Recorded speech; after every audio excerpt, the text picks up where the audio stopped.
उत्तर प्रदेश के एक छोटे से गांव गंगासर में बरसात की वो रात कुछ अलग ही थी।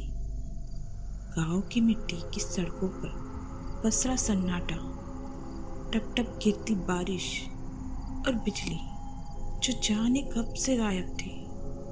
लोग अपने घरों में दिया और लालटेन जलाकर बैठे थे और गांव के कोने में एक पुरानी झोपड़ी के नीचे 4 बच्चे टीन की छत के नीचे सिमटे हुए थे। डर और जिज्ञासा उनके चेहरे पर साफ झलक रही थी। हर बार की तरह लाइट चली गई। उसमें से एक बच्चा बोला, अब रामबली चाचा आएंगे और डरावनी कहानी सुनाएंगे। और सच में कुछ ही देर बाद टॉर्च की हल्की रोशनी झोपड़ी की ओर बढ़ती दिखाई दी। गांव के बुजुर्ग रामदीन चाचा कंधे पर भीगा हुआ गमछा, हाथ में पुराना टॉर्च, झोपड़ी के पास पहुंचे। चारों बच्चों ने एक साथ कहा, नमस्ते चाचा। चाचा मुस्कुराए, लेकिन उनकी आंखों में इस बार कुछ अलग था। वो बैठे और बोले, बेटा, आज जो किस्सा मैं सुनाने जा रहा हूँ वो कोई कहानी नहीं। वो एक रात थी जब मैंने मौत को करीब से देखा था। चारों बच्चे चुप हो गए। झोपड़ी में बस दिए की टिमटिमाती लौ थी और छप्पर पर गिरती बारिश की आवाज।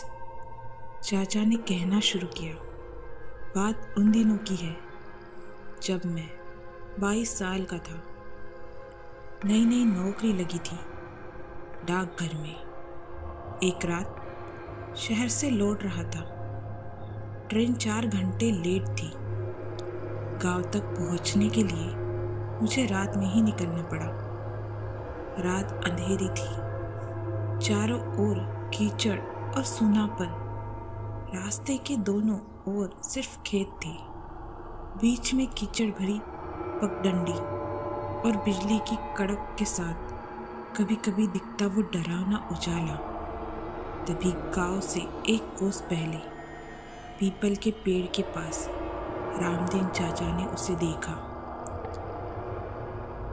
एक औरत लाल साड़ी में, बाल भीगे हुए, चेहरा झुका हुआ और हाथ में पुराना थैला। वो बोली, आप कुटवा जा रहे हैं ना? मैं भी उसी ओर जा रही हूँ, साथ चले? चाचा ने हाँ कर दिया, लेकिन रास्ते में उन्होंने नोटिस किया उस औरत के कदमों की कोई आवाज़ नहीं थी। ना वो कीचड़ में फिसलती, ना बारिश से परेशान। फिर वो रुकी और बोली, वो देखिए, मेरी छतरी गिर गई है, ज़रा उठा देंगे? जब चाचा ने वहाँ देखा, कुछ नहीं था। जब उन्होंने कहा, वहाँ तो कुछ नहीं है, तो औरत मुस्कुराई, एक अजीब सी डरावनी मुस्कान। क्या आप मुझे पहचानते नहीं? वो बोली, मैं तो हर रात आपके गांव की छाव में रहती हूँ। उसी पल बिजली चमकी और रामदीन चाचा ने जो देखा वो इंसान नहीं था। उसका चेहरा, उसकी आंखें, उसकी छाया उल्टी दिशा में चल रही थी। रामदीन चाचा घबरा गए और दौड़ पड़े। पीछे मुड़कर देखा, वो औरत हवा में तैरती हुई उनका पीछा कर रही थी। उसकी आवाज़ अब कविता जैसी गूंज रही बन चुकी थी, जैसे कान के अंदर कोई गा रहा हो, जो मेरी छाव में आए वो फिर सूरज नहीं देखता। चाचा भागते भागते बांस के एक मनुष्य रास्ते तक पहुंच गए। गांव के मुताबिक वहाँ कभी एक तांत्रिक की मौत हुई थी, पर चाचा के पास और कोई चारा नहीं था।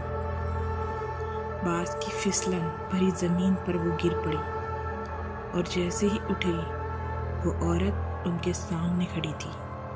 उसके पैर उल्टे थे, बाल की जड़ में घिसट रहे थे।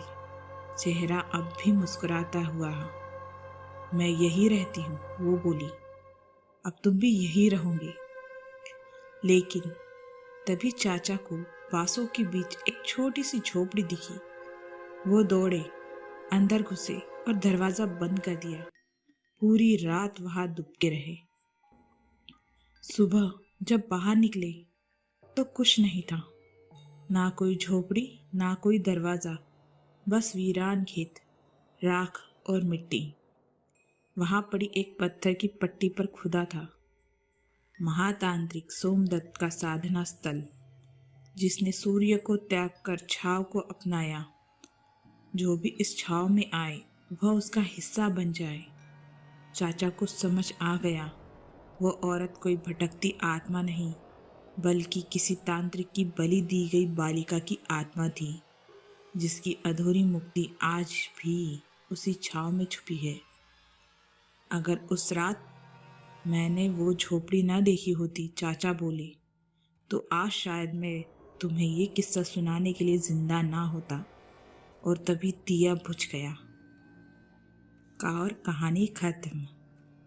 अगर अगली बरसात में कोई तुम्हें आवाज़ दे, वो देखी मेरी छतरी, तो जवाब मत देना। तो दोस्तों, आपको ये कहानी कैसी लगी है कमेंट कर ज़रूर बताइए। और अब तक आपने वीडियो को लाइक नहीं किया है तो प्लीज़ वीडियो को लाइक और चैनल को सब्सक्राइब ज़रूर करें। मिलते हैं अगली स्टोरी के साथ।